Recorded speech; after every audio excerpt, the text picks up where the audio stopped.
Stop recording. Hello everyone on YouTube, it's Jordan here again, and today I'm going to be covering useless apps that you don't want to be using on your computer. So let's start with number one, and that is Safari. So Safari is slow, and let me prove that to you. Find. Let's go ahead and open Safari. Application.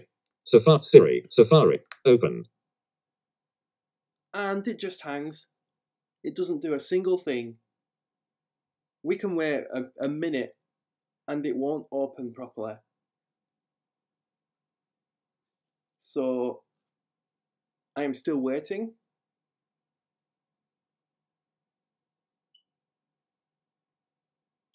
So let's give it a few minutes. Let's give it like 20 seconds or so.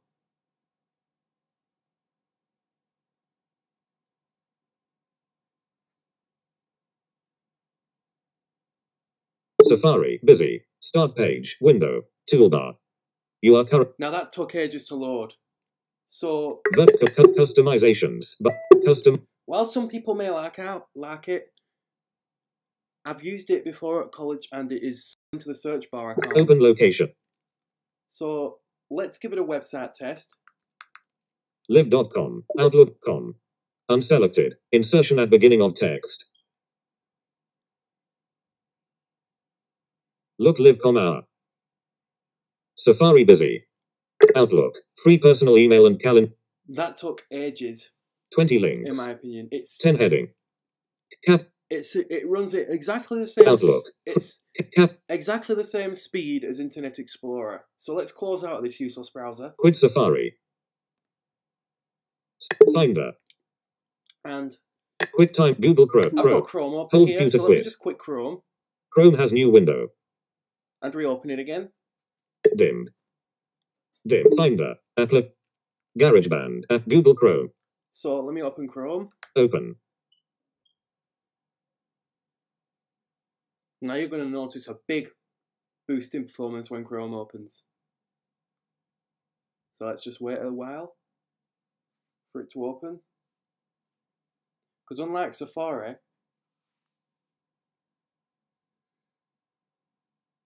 there we go. Look Google at that. Chrome. Window. Chrome is open.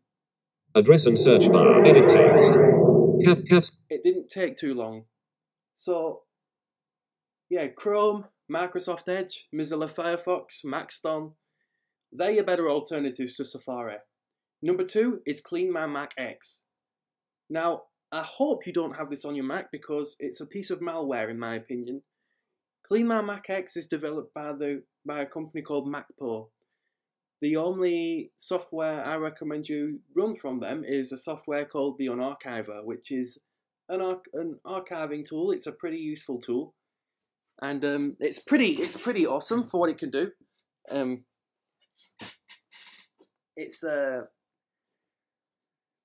You can extract RAW archives, ISOs, IMG files, Windows executables, any archive that you can name. The Unarchiver can extract it. But we're not talking about the Unarchiver, we're talking about our second, Clean My Mac X. And here's the thing, it doesn't clean your Mac, it doesn't speed it up. And even in its free trial, even if you want to clean files, it's not going to do them until you pay for it. The free version only scans your Mac for potentially useless files, and even if you click the clean button, it won't do it. It'll ask you to buy it. So that's just the basic overview of Clean My Mac X. So what are your best options? Well, believe it or not, your Mac doesn't need cleaning software. The Mac is perfectly capable. Your daily joke, get ready to laugh. The Mac is perfectly capable of cleaning itself. And if you leave your Mac on overnight, let it go to sleep, it will do those tasks. You don't have to worry about a single thing. It's not gonna wreck anything that you're currently working on because it isn't. Number three, Samsung Internet. Now,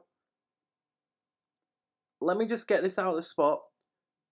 Using your computer's default web browser or phone's default web browser is, in my words, a bad idea. The reason why, you may be asking? Samsung Internet again, I've not seen it get any updates, and it's just not customizable. It isn't like Chrome where it's a polished interface, it's a tidy layout, where it works properly and it's really cool and that sort of stuff. It's one of those pieces of software that I call a mosh pit, if you understand what I'm saying, if you understand where I'm going. It's a mess. So unlike Safari, you can actually uninstall it. So I'm glad that Samsung actually gives you the option of uninstalling their rubbish when you don't really need it. And you can just use, I don't know, Microsoft Edge or Google Chrome or Mozilla Firefox or some of the other really cool browsers available on Android. But just don't use Samsung Internet. Number 4 is another Samsung app, and that's Bixby. Bixby is Samsung's voice assistant app, and let me tell you, it only works with the previous entry, Samsung Internet. If you want to do searches on the web, it requires you to use Samsung's internet browser. And what's worse, you can't uninstall Bixby either. Now, considering that Android actually has Google Assistant built in and that Samsung is slowly phasing Bixby out, I'm not really too bothered because Bixby never got that popular anyway, especially when you consider the popularity of assistants like Alexa and Google Home and Siri and Cortana and that sort of stuff. So, the next app I'm going to be talking about is Your Phone. That's right, Your Phone, Windows 10.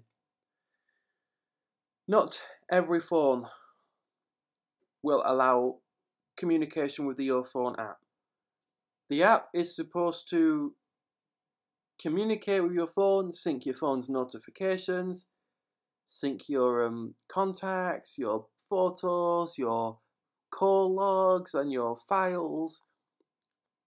And on some newer phones, allow you to run Android apps. But I like it, but some people don't like it because of the amount of bugs that there are in the app.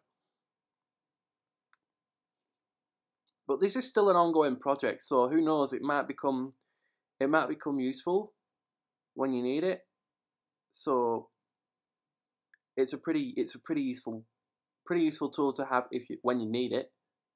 You can't uninstall it though, unfortunately. But that might change, so who knows? The next app I'm talking about is Windows Defender. Windows Defender is not good enough for basic security, in my opinion. Your organization should invest in a more powerful security software. And there are companies like McAfee and Norton and AVG and Avast. Amount of times I've used those antivirus, I've not noticed any performance drops in my computer. I have always been able to create exceptions for false positives in Avast. I have always been able to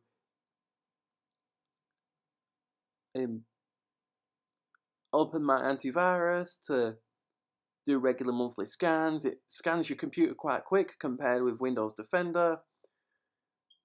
In fact, regardless of what operating system you're using, you should have an antivirus. Even if your operating system has built-in security tools already, don't just rely on the operating system's built-in tools, because a lot of the times they're not that great. No, just trust me on this. And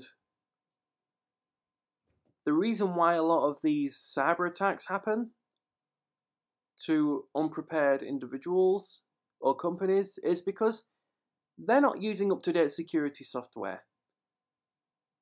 And this is what annoys me, you know. I mean, these cyber attacks are 100. A lot of the times they're avoidable if you just use up-to-date security software like Avast and Norton, and don't rely on your operating system's built-in security, because it's just not going to work. And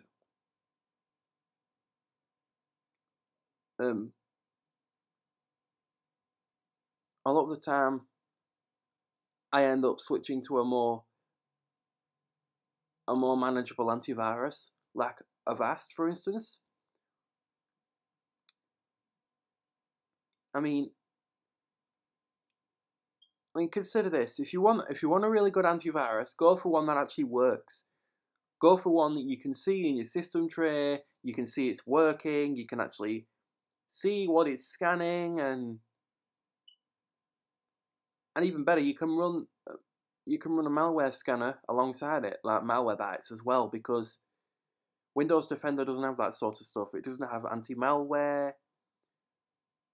Malware and viruses are different things. A virus is a type of malware.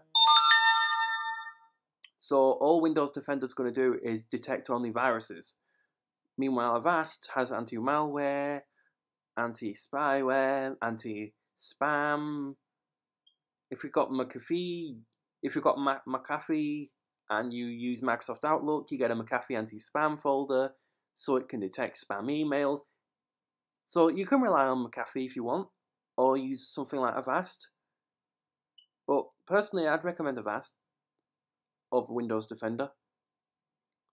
So the next app I'm going to cover are 3 apps: Pages, Numbers, and Keynotes. Apple's answer to Microsoft Office. While you used to be able to pay for them in the past and they're free, they're not what I call usable apps. I mean, you don't see organizations using them on their Mac. You don't see them using stuff like LibreOffice. You don't see them using stuff like, I don't know, a WPS Office. And the reason why Microsoft Office is better. Now, I know you have to pay for Office, and some people want it free for home use, but just look at the bright side. Microsoft Office has been brilliant, and it's going to continue to improve. Microsoft Office is one of the better options out there if you want to use an Office suite, despite the paywall that's behind it. But you don't even have to pay for Office if you just want to use Office online, or in fact just use Office on your mobile phone. But the fact is, Pages, Numbers, and Keynote can't work in Microsoft formats. They can save in those files, but they can't edit those types of files, if you know what I mean. They'll convert it to their own proprietary format. So better options for home users are obviously LibreOffice and OpenOffice and some of the other good stuff. I don't know any other alternative Office suites, so if you can tell me that in the comments, then much appreciated. Another app that I strongly recommend you don't have on your computer, mainly because it'll slow it down, and maybe it won't, but it's a pretty useless app anyway, and that is Xbox Console Companion, Windows 10. Not everyone has an Xbox, and people who have Windows 10 PCs aren't going to want that app if they're not going to use it. Just good thing is that in later versions of Windows 10, you can actually uninstall this app, but in earlier versions of Windows 10, you couldn't. And what's worse, it's bundled with the education editions of Windows 10. So, why is this app silly, you may ask? The fact that it's bundled with the world's most popular operating system that is used by everyone, work groups, enterprises, small businesses, the emergency services, and yet this app is lurking about on their computers. You gotta wonder, is Windows 10 right for me? But then again, you've been using Windows all your life, so, or maybe maybe you've actually went big and tried out the Mac, but everyone's used Windows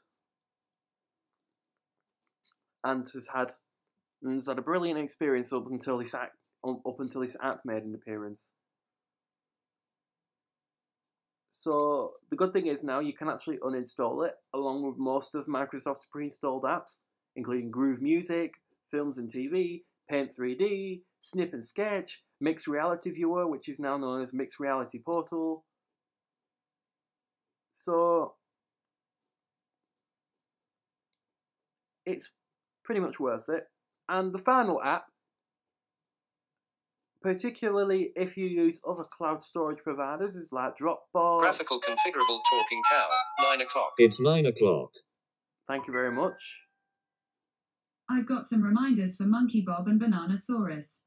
Alright, where was I now? So, yes, this is an app that if you're using better cloud storage providers like OneDrive and Dropbox, and this is for the Mac by the way, OneDrive or Dropbox or Box or Google Drive, that is iCloud. And the reason why I don't recommend using iCloud is because even though it's got a service for Windows, a lot of the times your iCloud files aren't going to appear in Windows. I've had that issue before when I've installed iCloud Drive on my Windows computer. I've seen the status bar saying that they've synced to my Windows computer, but I don't see them in File Explorer. So I highly discourage you to use iCloud for file storage. You can use it for other stuff, but just don't use iCloud Drive, in my opinion. There are better storage providers out there, and one of those is Box, which gives you 10 gigs of free storage. The other is OneDrive, and if you buy Office 365, then you can get 1 terabyte of storage. Pretty awesome. So those are the apps or services that you might want to consider quitting if you're using them. So if you know of any other useless apps and services, pin them down in the comments. And if you like what you've seen in this video, definitely consider leaving a like and subscribing and ringing the bell to enable notifications so that you never miss any content from it. Other than that, that's it for today. This is Jordan signing off, saying have a good day, everyone. Book address and search book extent. Finder. QuickTime Play. Let me just go back to QuickTime Player and start that again. Show cap. Stop recording. This is Jordan signing off, saying have a good day, everyone.